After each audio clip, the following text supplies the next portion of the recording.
ఆ కనిపించే ఊరి పేరు బారువా. ఊరిలో అందరూ చిన్న చిన్న పనులు చేసుకుంటూ సుఖంగా ఉంటున్నారు. కాకపోతే ఆ ఊరికి ఒక సమస్య ఉంది. అది ఏంటంటే బారువ ఊరు వాళ్ళు పక్క ఊరు మాధవపూర్ వెళ్ళాలి అంటే కొండ చుట్టూ తిరిగి 40 మైళ్ళ ప్రయాణం చేసి కొత్తపల్లి మీదుగా వెళ్ళాలి. సులువైన కొండదారి ఉంది, కానీ దానిని ఎవరు వాడరు. ఎందుకంటే ఆ దారిలో పిశాచి మత్స్యకన్య ఉంటుంది. అటుగా వెళ్లే వాళ్ళని ప్రేమగా పిలుస్తోంది. అది పిశాచి మత్స్యకన్య అని తెలిసినా కూడా మగవాళ్ళు దాని మైకంలో పడిపోతారు. పోలెడు మంది అలా చనిపోయారు.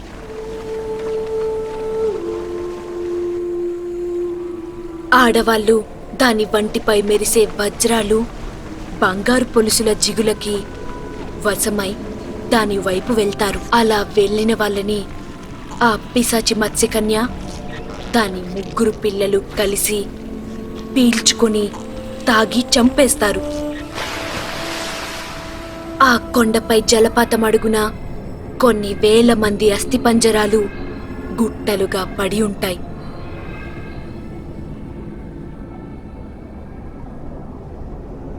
పిశాచి మత్స్యకన్య కోసం తెలిసిన వాళ్ళు ఎవ్వరూ కూడా ఆ దారి గుండా వెళ్లరు. శ్రమ అయినా కూడా చుట్టూ తిరిగి అడవి మార్గానే వెళ్తారు.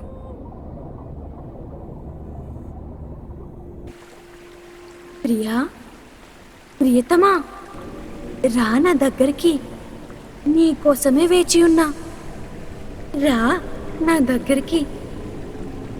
నిన్నే. ఓ ప్రియా, ప్రియా, ప్రియతమా, రా నా దగ్గరికి. నీకోసమే వేచి ఉన్నా. రా నా దగ్గరికి. నిన్నే. ఓ ప్రియా. ఆ పిలుపులో ఏదో మత్తు ఉంది. ఆ రూపులో ఏదో మహిమ ఉంది. అది విన్నవాళ్ళు దానికి వశమైపోతారు. అందుకే బారువ ప్రజలకి ఆ కొండదారి అంటే చచ్చేంత హడల్. ఇదిలా ఉండగా కొన్నాళ్ళకి ఒకరోజు రమాకాంత్ అనే ఒక కుర్రాడు కొత్తపల్లి నుండి బారువ పని కోసం వచ్చాడు. గ్రామ ప్రెసిడెంట్ని కలిసి తన కష్టం మొత్తం చెప్పి ఏదైనా పని ఇప్పించమని అడిగాడు. అరే రమాకాంత్, నువ్వు నాకు బాగా తెలిసినవాడివి కాబట్టి నీకు ఒక పని ఇప్పిస్తా. నీకెలాగో చేపలు పట్టడం, పడవ నడపడం వచ్చు కనుక ఈ ఊరిలో ఒక పడవ ఖాళీగా ఉంది. అది నువ్వు వాడుకో. మీ మేలు ఈ జన్మలో మర్చిపోలేను అయ్యగారు. ఈ రోజు నుండే పడవేస్తా. అయితే దాముగాడి పడవతో పాటు వాడి ఇల్లు కూడా నువ్వే వాడుకో. దాము ఎవరు అయ్యగారు? అతనికి ఏమైంది? విషయం ఏమిటంటే, ఏమైందో ఏమో తెలియదు గాని ఆ పడవ నడిపే దాముగాడు వాడి పెళ్ళాం రాత్రికి రాత్రే చప్పా పెట్టకుండా ఇల్లు పడవ వదిలేసి ఎక్కడికో వెళ్ళిపోయారు. కాబట్టి వాళ్ళు వచ్చే వరకు ఆ పడవ ఇల్లు నువ్వే వాడుకో. హా, అదేంటయ్యగారు? వాళ్ళు రేపో మాపో తిరిగి వచ్చేస్తే నా పని మళ్ళీ వీధిని పడ్డ అరటి తొక్కలా ఉంటుందేమో. అలా ఏమీ జరగదులేరా, భయపడకు. వాళ్ళు ఊరు వదిలి వెళ్ళిపోయి 9 నెలలవుతుంది. ఆచూకీ లేరు. ఇక ఎప్పటికీ రారులే. అలా ప్రెసిడెంట్ పుణ్యమా అని ఆ దాము ఇల్లు పడవ రమాకాంత్వి అయిపోయాయి. ఆ ఇంట్లో సామాన్లు అలానే ఉన్నాయి. వెళ్తూ వెళ్తూ దాము ఏమీ తీసుకువెళ్ళినట్టు లేడు. కాకపోతే ఇల్లంతా దుమ్ముతో బూజులు పట్టి ఉంటుంది. ఇల్లు శుభ్రం చేస్తున్న రమాకాంత్కి ఒక మూల ఉన్న పెద్ద గాజు తొట్టె చూసి మతిపోయింది. ఏంటి ఇది? ఇంత పెద్ద చేపల తొట్టి. పాపం, ఇందులో పెంచిన చేపలన్నీ తిండి లేక చచ్చిపోయి అనుకుంటా. అందుకే నీళ్లు నాచుపట్టి మడ్డిగా ఉన్నాయి. అని అనుకుంటూ దానిపై మూత పెట్టేసి పడవ కోసం వాగు దగ్గరకు వెళ్తుండగా దారిలో ఒక తాత ఎదురై, అరే బాబూ, నువ్వేనా రమాకాంత్ అంటే? ఆ దాముగాడి పడవ నీకివ్వమని ప్రెసిడెంట్ గారు చెప్పారు. అవును తాత, మీ అందరి సహాయం ఎప్పటికీ మర్చిపోలేను. మీ ఊరి వాళ్ళు చాలా మంచివాళ్ళండి. మీ ఊరు నాకు భలే నచ్చింది. ఊరు వాళ్ళు మంచివాళ్లే కాని ఊరు మంచిది కాదురా. మా ఊరిలో రాత్రి 9 దాటాక బయట తిరక్కో. ఊరిలో ఒక ఏడుపు వినిపిస్తుంది. రాత్రుల్లో అది వింటే అరిష్టం. గట్టిగా తలుపులు వేసుకొని పడుకో. అలాగే చీకటి పడ్డాక ఎట్టి పరిస్థితుల్లో వాగులో ఉండకు. చీకటి పడ్డాక వాగులో నీళ్లు చాలా ప్రమాదం. ఇది అంతా వింటున్న రమాకాంత్కి ఏమీ అర్థం కావడం లేదు. నీళ్లపై చీకట్లో పడవ ప్రయాణం ప్రమాదమా? రాత్రులు ఏడుపా? ఆ కొండదారి ఒక్కటే ప్రమాదం అనుకుంటే ఇప్పుడు ఇది కూడానా? ఏంటి తాత, ఏమైంది ఈ ఊర్లో? ఏమోరా, 9 నెలలుగా ఊరి ప్రజలని ఒక సమస్య వేధిస్తోంది. రాత్రుళ్ళు వాగు దగ్గరికి వెళ్ళిన వాళ్ళని ఏదో అంతు చిక్కని పిశాచి చంపేస్తుంది. దానికి తోడు భయంకరంగా ఏడుపు ఒకటి. ఛ, ఈ ఊరికి దాని పీడ ఎప్పుడు పోతుందో. తాత చెప్పిన జాగ్రత్తలు అన్నీ పాటిస్తూ తెల్లవార్లు అంతా కష్టపడి చేపలు పట్టి ఊరిలో అమ్మి రాత్రుళ్ళు తలుపులు అన్నీ గట్టిగా వేసి చడి చప్పుడు కాకుండా పడుకున్నాడు. అమ్మా, నిన్ను చూడాలి. అమ్మా, ఎక్కడున్నావు? నాకు నొప్పిగా ఉందమ్మా.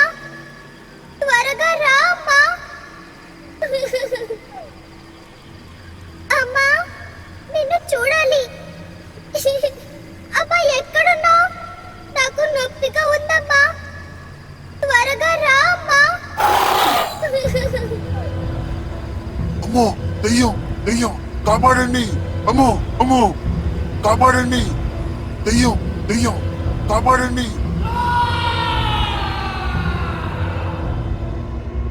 మరుసటి రోజు తాత రమాకాంత్ ఇంటికి వచ్చి, అరే రమాకాంత్, ఈరోజు ఎవరూ పడవ వేయడం లేదు. నిన్న రాత్రి కుమార్గాడు వాగు ఒడ్డిన శవమై పడి ఉన్నాడు. ఒంట్లో రక్తం చుక్క కూడా లేదు. ఎండు చేపలా ఉన్నాడు. పాపం చచ్చిపోయాడు. ఎవరంత దారుణంగా చంపారు తాత? ఏమోరా, రాత్రుళ్ళు ఏడ్చేది మనిషో దెయ్యమో పిశాచో ప్రేతమో ఎవ్వరికీ తెలియదు. అది మా ఊరికి పట్టిన దరిద్రం. నువ్వు ఈరోజు ఇంట్లోనే ఉండు. అబ్బా, ఏంటిరా ఈ దుర్వాసన? ముందు ఇల్లు శుభ్రం చేసుకో. ఏదో మూల ఎలుక చచ్చినట్టుంది. ఇల్లు అంతా ఒకటే కంపు. అవును తాత, నేను వచ్చిన రోజు నుండి ఈ వాసన వస్తుంది. బయట కాలువ కంపు అనుకున్నా ఇన్నాళ్ళు. ఏడ్చినట్టుంది. కాలువ పక్కన నిల్చున్నా ఇంత కంపు రాదు. నీ ఇంట్లోనే ఏదో ఎలక చచ్చి ఉంటుంది. ముందు శుభ్రం చేసుకో. నేను వెళ్తున్నా. తాత వెళ్ళిపోగానే ఇల్లు మొత్తం శుభ్రం చేస్తున్నాడు. ఎంత కడిగినా ఆ వాసన పోవడం లేదు అని అనుకుంటూ ఆ గాజు తొట్టిపై మూత తీయగానే గుప్పుమంటూ ఈగలు, భరించలేని వాసన. యాక్! ఏంటి కంపు? చండాలం! ఇన్నాళ్ళు ఇందులో నుండి వస్తుందా ఈ వాసన? అని అనుకుంటూ ఆ తొట్టెలో నీళ్లు మొత్తం ఒంపి చూస్తే అడుగున ఏవో బంగారుపు ముక్కలులా కనిపించి చూస్తే అవి చేప పులుసులాగా ఉంది. కాని స్వచ్ఛమైన బంగారం. చూస్తే చేప పులుసులాగా ఉంది, కానీ బంగారం. ఇదేదో విచిత్రంగా ఉందే అని అనుకుంటూ ఆ బంగారుపు పొలుసుని జేబులో వేసుకొని గాజు కుండీ వెనుక చూస్తే ఒక చిన్న పాత్ర, దానిలో రక్తపు మరకలు. ఇదంతా ఏదో విచిత్రంగా ఉంది. ఈ దాముగాడు ఊరి వదిలిపోవడానికి, వాగు ఒడ్డిన చావులకి, రాత్రిళ్ళు భయంకరమైన ఏడుపులకి ఏదో సంబంధం ఉంది. ఈ ఊరు వాళ్ళు నన్ను ఆదుకున్నారు. ఈ సమస్య నుండి వాళ్ళని ఎలా అయినా కాపాడుతా అని అనుకుంటూ చీకటి పడ్డాక ఏడుపు వస్తున్న వైపు ధైర్యంగా వెళ్తున్నాడు.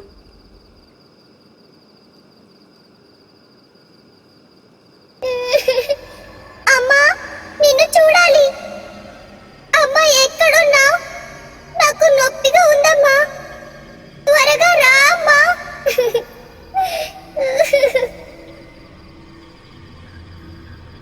ఊరంతా నిర్మానుషంగా ఉంది. ఒక్కడు కూడా లేడు. అందరూ భయంతో తలుపులు వేసుకొని పడుకున్నారు. అలా వెళ్తూ వెళ్తూ వాగు ఒడ్డుకి చేరుకోగానే ఒక రాయిపై కూర్చుని ఏడుస్తున్న అమ్మాయి, ఒంటిపై చిన్న చిన్న గాయాలతో అమ్మా, నిన్ను చూడాలి. అమ్మా, ఎక్కడున్నావు? నాకు నొప్పిగా ఉందమ్మా. త్వరగా రా అమ్మా. రమాకాంత్ని చూడగానే దాని నోట్లో నుండి నాలుక వచ్చి కాలికి చుట్టుకుని ఈడ్చుకుంటూ వెళ్తోంది. రమాకాంత్ భయంతో అరుస్తున్నాడు. ఆ, నన్ను వదిలేయ్, నేను మా ఊరు వెళ్ళిపోతా, నన్ను వదిలేయ్. అలా దాని దగ్గరకు చేరగానే దాని వంటిపై రక్తపు గాయాలు, అక్కడక్కడ బంగారు పొలుసులు ఉన్నాయి. అవి చూడగానే అర్థమైంది రమాకాంత్కి. తన జేబులో ఉన్న 3 బంగారపు పొలుసులు ఈ పిశాచివే అని. వెంటనే అవి తీసి దానికి చూపించాడు. ఇవి నావే, ఇవి నావే. ఇవి అన్నీ ఉంటే గాని నా శక్తి నాకు రాదు. మా అమ్మని చేరుకోలేను. ఇవి నీకు ఎక్కడివి? వాడు నీకు ఇచ్చాడా? నిన్ను చంపేసి వాడిని కూడా చంపేస్తాను. అయ్యయ్యో, వాడెవడో నాకు తెలియదు. ఇవి నేను కొత్తగా దిగిన ఇంట్లో గాజు తొట్టులో దొరికాయి. అని జరిగింది అంతా చెప్పాడు. ఓ, అయితే వాడు ఆ ఇల్లు వదిలి ఎక్కడికో వెళ్ళిపోయాడా? ఇప్పుడు ఎలా? ఇప్పుడు ఎలా? నేను ఇంకా మా అమ్మని చేరుకోలేనా? అసలేం జరిగిందో నాకు చెప్పు, నేను నీకు సహాయం చేస్తా. మా అమ్మ శపించబడ్డ జలకన్య. మేము 3 పిల్లలం. కొండల్లో ఉండే వాగు అడుగున ఉంటాం. యుక్త వయసు వచ్చాక మా కంఠం నుండి వచ్చే ధ్వనిని మా వంటిపై ఉండే బంగారు పొలుసు ప్రతిధ్వనించేలా చేస్తుంది. మా నోటి నుండి వచ్చే శబ్దం మాలో మాకు ఎంత దూరాన ఉన్నా వినిపిస్తుంది. ఆ శబ్దం విన్న వాళ్ళు ఎవరైనా మా వశం అయిపోతారు. మేము అమ్మ వశపరుచుకున్న వాళ్ళ రక్తాన్ని తాగి జీవిస్తున్నాం. మా ఒంటిపై ఉండే బంగారం వజ్రాలకి ఆశపడి వచ్చిన వాళ్ళని చంపి రక్తం తాగేసే వాళ్ళం, లేదా జంతువులు రక్తం తాగి జీవించే వాళ్ళం. కానీ ఒకరోజు బోరున కురిసిన వర్షానికి వరదల్లో నేను కొట్టుకుపోయి ఈ వాగులోకి చేరుకున్నా.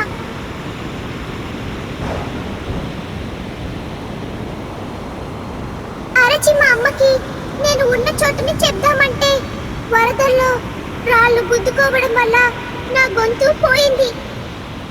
తిరిగి మా అమ్మని చేరుకోలేక విలువిలలాడుతూ ఈ వాగులోనే అడుగులు తిరుగుతున్నాను.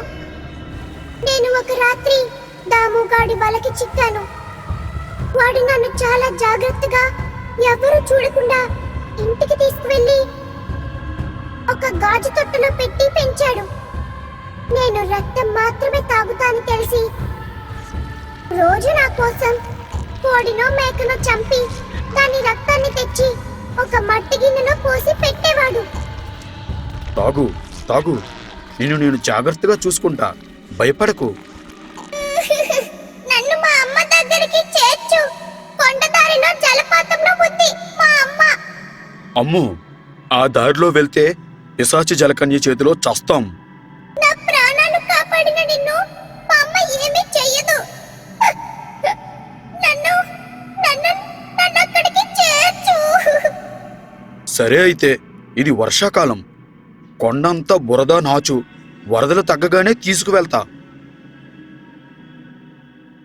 ఒకరోజు దాము వచ్చి, చూడు జలకన్య, నీకు రోజూ రక్తం కొనే అంత డబ్బు నా దగ్గర లేదు. నీ వంటిపై ఉన్న బంగారపు పొలుసు కొంచెం ఇస్తే నేను వెళ్ళి అది అమ్మి నీకు బోలెడు రక్తం కొనుక్కొని వస్తా.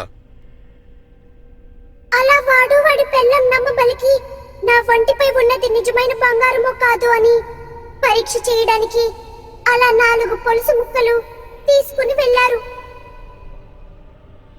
ఎన్నాళ్ళు దీని వంటిపై ఉన్నది మెరిసే పొలుసు అనుకున్నాను, కానీ కాదండి, అది అసలు సిసలైన బంగారం. రోజు కొద్ది కొద్దిగా ఒలిస్తే మళ్ళీ పెరుగుతుందేమో. అలా అది బ్రతికున్నంతకాలం ఎంచక్కా ఒలుచుకుంటూ ఉండొచ్చు. ఏమంటావ్? ఈ లోపు ఎవరో ఒకరికి విషయం తెలిసిపోతుంది. అప్పుడు పెద్ద గొడవే అవుతుంది. మరేం చేద్దాం? ఈ రాత్రికే దాని వంటిపై ఉన్న పొలుసు వజ్రాలు మొత్తం ఒలుచుకుని ఊరొదిలి వెళ్ళిపోదాం. అలా ఆ రాత్రి నన్ను గాజు జాడీలో నుండి కింద పడేశారు. నీళ్లు లేక గిలగిల కొట్టుకుంటున్న నన్ను అరవకుండా నోటికి గుడ్డ కట్టి నన్ను మోసుకుని వాగు దగ్గరకు తీసుకువెళ్ళి నా ఒంటిపై పొలుసుని నిర్దాక్షిణ్యంగా వలిచేశారు. ప్రతికుండగా మీకు చర్మం ఒలిస్తే ఎలా ఉంటుందో నాకు పొలుసు ఒలిస్తే అలా ఉంటుంది. ఒళ్ళంతా రక్తంతో నొప్పితో ఏడుస్తున్నా. అరుద్దామన్న వీలు లేకుండా నోట్లో గుట్టలు కుక్కేశారు. పెద్ద మూటలో ఆ బంగారం పొలుసు మొత్తం వేసుకుని నన్ను ఆ వాగులో పడేసి వెళ్ళిపోయారు. పొలుసు లేని నేను ఎండలోకి రాలేను. ఒళ్ళు కాలిపోతుంది. అందుకే రాత్రులు ఒడ్డుకు వచ్చి మా అమ్మ కోసం ఏడుస్తున్నాను. ఈ ఊరిపై కోపంతో ఇటుగా వెళ్లే వాళ్ళని చంపుతున్నాను. అయ్యో, నీకింత అన్యాయం జరిగిందా? ఆ దాముగాడు తప్పు చేస్తే ఊర్లో అందరి మీద ఎందుకు కోపం? సరే, అయ్యిందేదో అయిపోయింది. నేను నిన్ను మీ అమ్మ దగ్గరికి చేరుస్తా అని పరుగున ఇంటికి వెళ్ళి ఆ గాజు తొట్టెని నెత్తిన పెట్టుకుని వాగు దగ్గరకు చేరుకున్నాడు. అందులో నీళ్లు నింపి నీళ్లలో జలకన్యని వేసి కొండదారి వైపు ధైర్యంగా వెళ్తున్నాడు. భయంకరమైన ఆ దారిలోకి వెళ్ళగానే జలకన్య పిలుపు. ప్రియా, ప్రియతమా, రా నా దగ్గరికి. నీకోసమే వేచి ఉన్నా. రా నా దగ్గరికి. నిన్నే. ఓ ప్రియా, ప్రియా, ప్రియతమా, రా నా దగ్గరికి. నీకోసమే వేచి ఉన్నా. రా నా దగ్గరికి. నిన్నే. ఓ ప్రియా. ఆ పిలుపు విన్న రమాకాంత్ దాని వశంలోకి వెళ్ళిపోయాడు. తనకి తెలియకుండానే ఆ వాగులోకి నడుచుకుంటూ వెళ్ళిపోతున్నాడు. గాజు తొట్టెలో నుండి వాగులోకి జలకన్య దూకి తన చేతులతో రమాకాంత్ని చెంపపై చెల్లును కొట్టింది. మెలకువ వచ్చిన రమాకాంత్, ఏమైంది? ఏమైంది? నేనెక్కడ ఉన్నాను? త్వరగా నువ్వు ఒడ్డుకు వెళ్ళిపో. త్వరగా. అలా అనగానే వాగులో నుండి పరుగున ఒడ్డుకి చేరుకున్నాడు. తల్లికి జరిగింది అంతా చెప్పి దాముగాడి నమ్మక ద్రోహం వలన తన ప్రతిధ్వని పోయింది అని, అందుకే తల్లిని చేరుకోలేకపోయాను అని చెప్పింది. రమాకాంత్ ధైర్యం వల్లనే తల్లిని చేరుకోగలిగానని చెప్పింది. సబాష్! నా బిడ్డని నా దగ్గరకు చేర్చిన నీకు ఏదైనా సహాయం చేస్తాను. ఏం కావాలి? వజ్రాల, వైడూర్యాల, బంగారు నాణాలు కావాలా? అవి ఏమీ వద్దు. ఇటువైపు వెళ్లే వాళ్ళని నీ వశంలోకి పిలిచి చంపను అని మాటివ్వు చాలు. సరే, ఇంకెప్పుడు మనుషుల్ని చంపను అని మాటిస్తున్నా.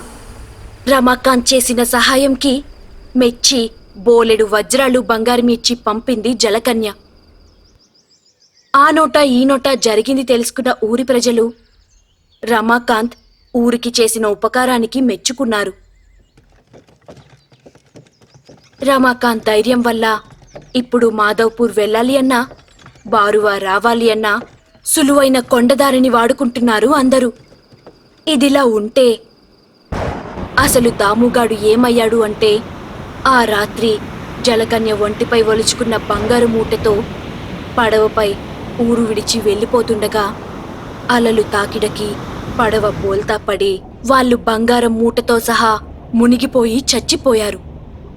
దాముగాడి పడవ ఒడ్డుకు కొట్టుకు వచ్చింది. అందుకే చెడపకురా చెడేవు అంటారు.